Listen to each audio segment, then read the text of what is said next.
membaca sekedar dari Al-Quran, lalu rukuk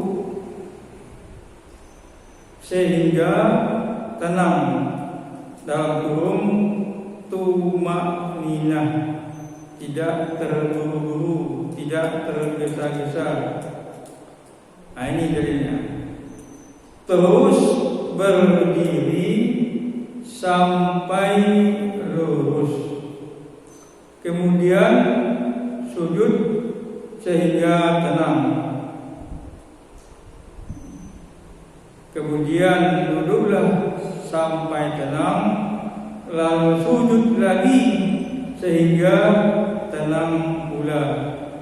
Kemudian lakukan seperti itu dalam semua sholatmu. Nah, itu dalil iktidal. Saya lanjutkan.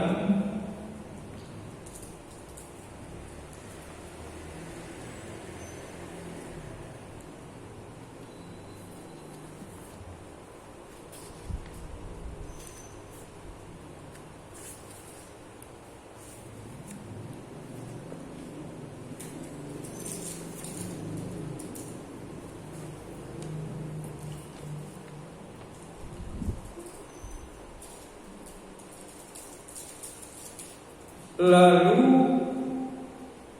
sujudlah. Dalilnya dalil nomor 21.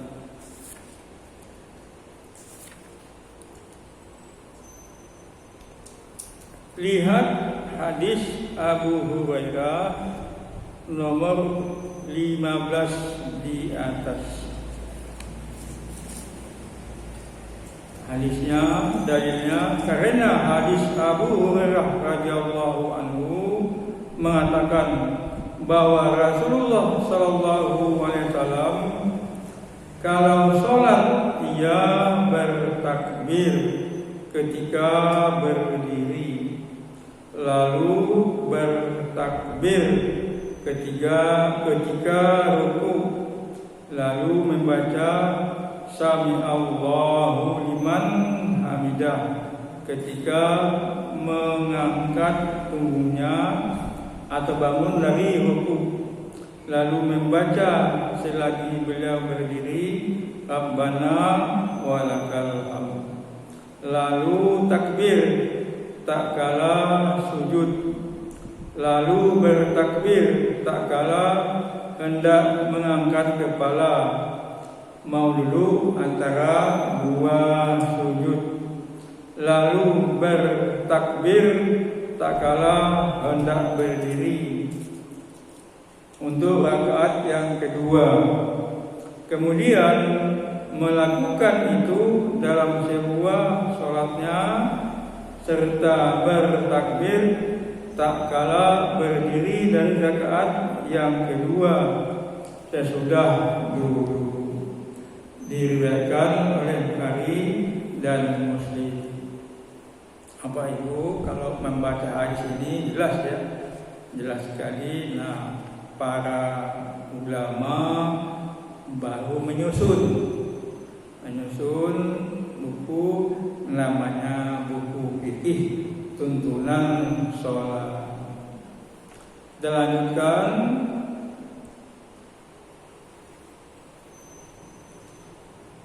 Dengan bertakbir juga, letakkan kedua lututmu,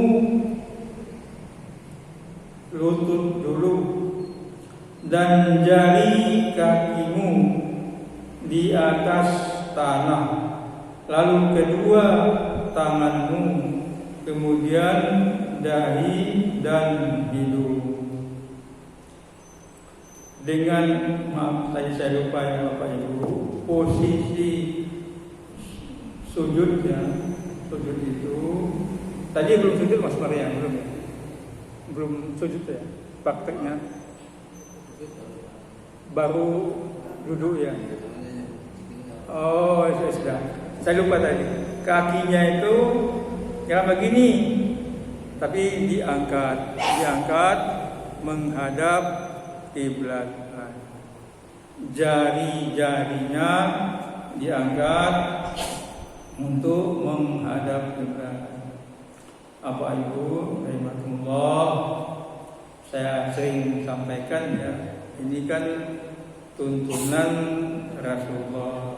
Namun ada orang badannya gemuk, tidak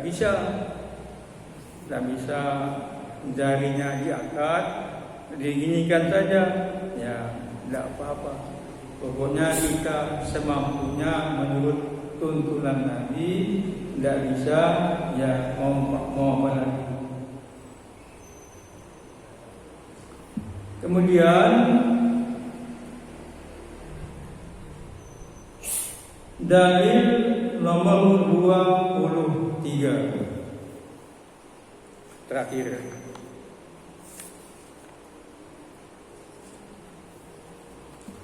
Menurut hadis dari Ibnu Abbas yang mengatakan bahwa Rasulullah SAW bersabda, "Aku diperintahkan supaya bersujud di atas 7 tulang dahi seraya menunjuk pada hidungnya, di atas 2 belah tangan, kedua lutut, dan di atas kedua ujung kaki." Muttafaqun alaih. Ada lagi hadis dari Wa'il bin Hujr, katanya, "Aku melihat Rasulullah SAW bila bersujud meletakkan kedua lutut sebelum kedua tangannya. Lutut dulu baru tangan. Dan apabila bangkit mengangkat kedua tangannya sebelum kedua lututnya." Diriwayatkan oleh 5 imam kecuali Ahmad, sebagaimana yang tersebut dalam kitab Nailul Awtar. Dan menurut hadis dari Abu Hanifah radhiyallahu anhu yang mengatakan bahwa Rasulullah SAW bersabda, "Kalau salah seorang daripadamu bersujud, maka janganlah berdekam sebagaimana unta berdekam memberikan suara. Ialah meletakkan tangannya sebelum lututnya."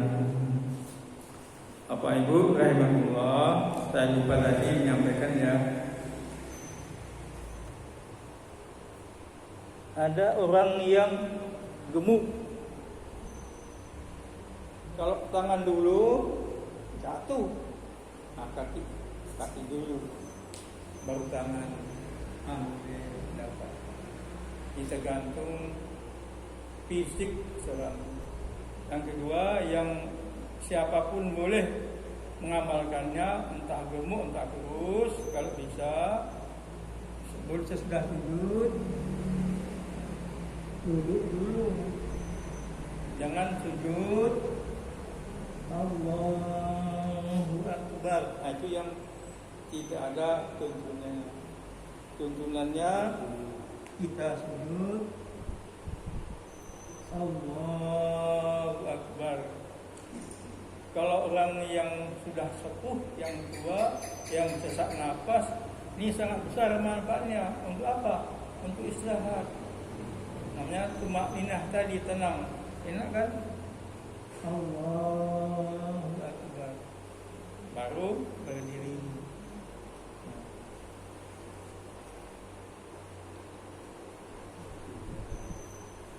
Sebelum saya akhiri, mungkin Ibu ada yang mau ditanyakan lagi, Bapak?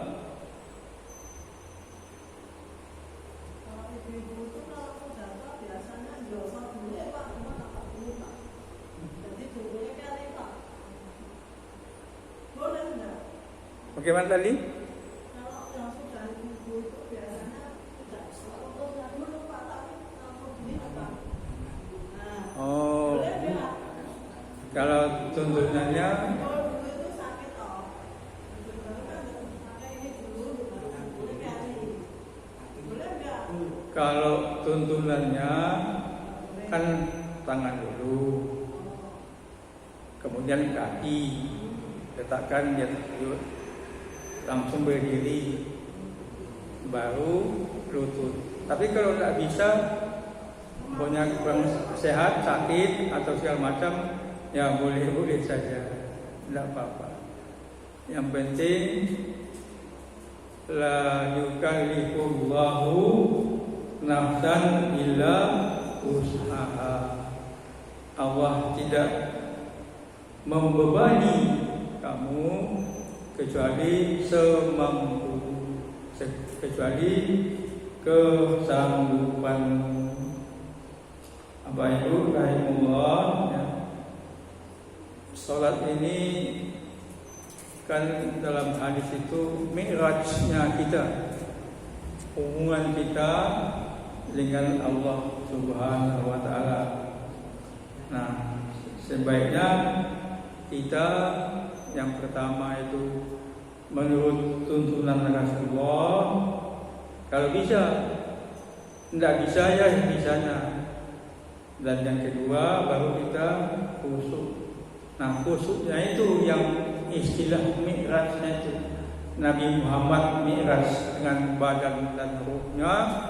Ketika kita sholat, mi'raj hati kita. Hati kita hanya tertuju kepada Allah Subhanahu wa ta'ala. Ada lagi Bapak Ibu? Akhir-akhir ini anak muda itu sering mau bangun dari sujud, mengepalkan tangan. Sujud. Mengepalkan tangan. Oh iya. Nah, ini apa ada dalilnya itu loh? Sepertinya kok nggak ada ya, di HP-nya nggak ada. Kalau dalilnya tadi kan meletakkan tangan di atas tempat sujud. Nah, dalil meletakkan tangan tadi dengan posisi tinju. Nah, itu saya maaf belum tahu. Mungkin ada, tapi mungkin saya belum baca. Belum baca. Bapak Ibu, ada paham pengamalan setelah posisi kita mau ruku, Allahu Akbar, ada paham bersedekah, tidak turun. Nah, hadisnya satu, cuman penafsirannya beda. Penafsir hadisnya itu seperti semula. Semulanya itu ada mengatakan ya semula sebelum sholat. Yang pahamnya bersedekah, semula ya kita bersedekah.